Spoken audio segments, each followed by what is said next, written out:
This episode of Pool Magazine Podcast is proudly sponsored by Aquamatic Cover Systems, the leaders in functional technology across an entire spectrum of swimming pool covers. Today, retractable pool covers are an important part of any pool project. Regardless of your needs or budget, if your concerns are safety, energy efficiency, pool cleanliness, evaporation control, or all the above, Aquamatic has you covered. To learn more about Hydrolux, our most advanced and adaptable automatic system, visit us on the web today at aquamatic.com. Thanks for joining us on another episode of Pool Magazine Podcast. As always, I'm your host, Joe Trusty, and today I'm chatting with Jeremy Brongo, owner of Florida State Fence, and we're going to be spending some time discussing some of the ins and outs about safety barriers, what pool owners need to know, and how a proper fence can mean the difference between a safe and enjoyable recreational area and a disastrous outcome. It's a pleasure to have you with us today on the show, Jeremy. Thank you for having me. Most of the conversations we hear about are about supervision or swim lessons, but one of the biggest physical safety layers around a pool is the actual barrier itself. From your perspective in the fencing industry, how important is that barrier layer in preventing accidental drownings? I think it's extremely important. One of the things that a fence can do is prolong the time that it takes for a child to get close to a pool. So it's just an added layer of protection that doesn't allow the children to accidentally fall into the pool.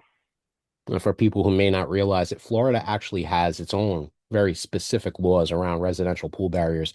Can you explain what the Florida Residential Swimming Pool Safety Act is and what problems lawmakers are trying to solve with that? Yeah, that law requires the residential pools to have at least one approved safety feature designed to restrict or detect unsupervised access. The most common solution is a compliant barrier system around the pool, such as a fence. A lot of homeowners assume that if they have any fence around their yard, they're compliant. What are some of the most common misconceptions people have when it comes to their pool fence requirements? Yeah, that is a big misconception. I think people just assume that if they have a fence, then they're compliant. But the fence actually does have a lot of specifications that make it pool compliant. And it's also designed to protect small children is usually what it's designed for. One of the biggest misconceptions, I think, is the height requirement. So there's a couple different styles of 4-foot tall fence that meet pool code, and then there's a couple styles of 4-foot tall fence that do not meet pool code. And it's important that people understand the differences between those. We know that the barriers have to be at least 48 inches tall and designed to discourage climbing. But what are some of the design features that might seem harmless but actually make a fence non-compliant? So if there's a horizontal bar in the fence that will allow a small child to put their foot in there and basically act as a ladder or allow a child to climb over the fence, that can create an issue. So the spacing between any horizontal members on the fence has to be greater than 45 inches. Gates seem like one of the most important parts of the system. What are some of the specific requirements for a pool gate, and why are things like self-closing or self-latching mechanisms so important when it comes to the fence? I would say the gate's probably the number one most important part of the fence, because I think that's naturally where people, tend to walk and tend to go to access a pool.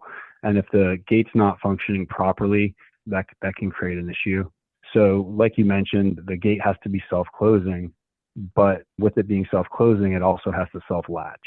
So if the gate for some reason closes but doesn't fully latch and the gate's still accessible or has the ability to get in, that can become an issue. The other thing is the gate's required to swing out. The gate cannot swing in. A lot of people don't know this. And usually the way that I explain this to people is if you have a toddler or small child who walks up to a 6-foot tall fence, the child's natural reaction is to lean or push into a gate, which if it was to swing in and wasn't fully latched, naturally it would open and a child could get into the property. If it swings out, if a child walks up, they're not going to have the ability to reach up to that 54 inches where the handle of the latch should be. And if they lean on the fence, it would typically latch and wouldn't open. Yeah, that's a good insight. Sometimes homeowners try to use the house itself as one side of the barrier. Under Florida's laws, when is that allowed, and what additional safety measures have to be in place in order to do something like that? Yeah, so they can use the house as a barrier, but they have to have additional safety measures in place. For example, any doors leading directly to the pool area may have to have an alarm or some type of self-closing option. I know here in our local area, the pool alarms on the doors and windows at the back of the home are usually a pretty popular item. So if the door gets left open for too long, it will sound an alarm. Have you ever encountered any kind of situations when a fence installation maybe revealed a serious safety risk, maybe the homeowner hadn't even thought about? Yeah, we encounter this all the time. So I'd say one of the main ones is if there's something that is left near a fence or some type of pool equipment or AC equipment that's too close to a fence and can be used as, an object that someone can climb on or child can climb on and get over the top of the fence. That's just not something that's thought about very often. And we do see this happen all the time. Let's dig a little deeper there, Jeremy. What are some of the most common mistakes you see homeowners making when it comes to their safety barriers around the pool? I would say people tend to get complacent and they don't maintain. The fence may have been installed pool compliant at one time, but over time, the gate might not be functioning the same way that it was the day that it was installed, or a tree or some furniture was moved around the backyard and put into an area that wasn't originally there when the pool fence was first installed. So I would say it's important that the homeowners actively maintain their fence and their gates, as well as the items and objects that are surrounding their fence, just to make sure that that's always a safe area. Drowning statistics involving young kids are something that we unfortunately have to talk about every year. From your perspective, Jeremy, how much difference can a properly installed barrier actually make? I think like I mentioned in the beginning, I think just giving that extra layer of protection just buys you time. I think you always hear families or someone that has dealt with somebody who they know that is drowned in a pool. They always say that it happens so quick. And the barrier gives you that additional time that if a toddler or child gets away from you for, a few seconds, a few minutes or whatever, it gives you that prolonged amount of time and helps keep them safe. I think they're very important. Along with the fence in Florida, you also see a lot of pool screen enclosures. When folks do have a screen enclosure, they're not necessarily required to have a fence, but we do all the time have folks that put both of those in, and same situation there, just an added layer of protection for the child. Sure. I mean, it's not about just preventing wildlife and things like gators and frogs and such from getting in the pool. It's about providing a layer of safety for those who are in the house from accessing the pool. For homeowners who already have a pool, how often should they be inspecting their fence or barrier system to make sure that it's still doing its job and doing what it's supposed to be doing? I would say all the time. You never know, whether it's your children, your grandchildren, or the neighbor's children, you just always have to be cognizant of it. And I think that also, like I mentioned before, is very important with the gates. The gates usually are just an easy adjustment. Most of the hinges on most of our gates are spring loaded. You can adjust the tension with an Allen wrench. It takes, no more than 2 minutes. And just going out and opening and closing the gate and make sure that it performs properly is very important. Let me ask you, if someone is building a pool right now or planning one, when should they start thinking about their barrier system? Is that something that should be planned alongside with the pool design? It should be, yep. So it's part of the pool safety inspection here in Florida. They actually will not allow a homeowner to fill the pool with water until they have the barrier system in place.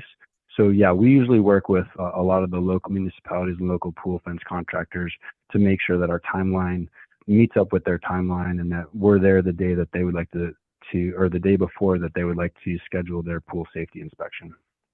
What advice would you give to homeowners who want their pool area to be both safe and visually appealing? I mean, can you still have a beautiful backyard while meeting safety code requirements? Yeah, fencing's come a long way. There's so many great options now for pool fences. Our most popular item in our local area, I would say, would be aluminum, which is typically comes in white, bronze, or black color. But there's so many options out there on the market that all meet pool code, and it gives a nice added look to the backyard. Bring us home, Jeremy. What's the one message you want every pool owner to understand about barriers and protecting kids around the water? I would just tell everybody that it can happen in a split second. and safety is the number one priority. And if there's anything that they can do to help prevent an incident, fencing is obviously one of those items, but it's so important to think about and plan for ahead of time that you can't put a price tag on that. I definitely agree there. A lot of great information you gave us today, Jeremy. Thanks so much for taking time out today to connect with our audience and sharing your expertise. Absolutely. Thanks. That's all the time that we have left for today. Make sure to like, share, follow, and subscribe, and we'll catch you next time on another episode of Pool Magazine Podcast. This episode of Pool Magazine Podcast is proudly sponsored by Aquamatic Cover Systems, the leaders in functional technology across an entire spectrum of swimming pool covers. Today, retractable pool covers are an important part of any pool project.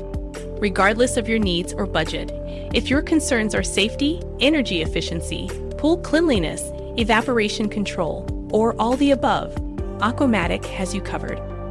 To learn more about Hydrolux, our most advanced and adaptable automatic system, visit us on the web today at aquamatic.com.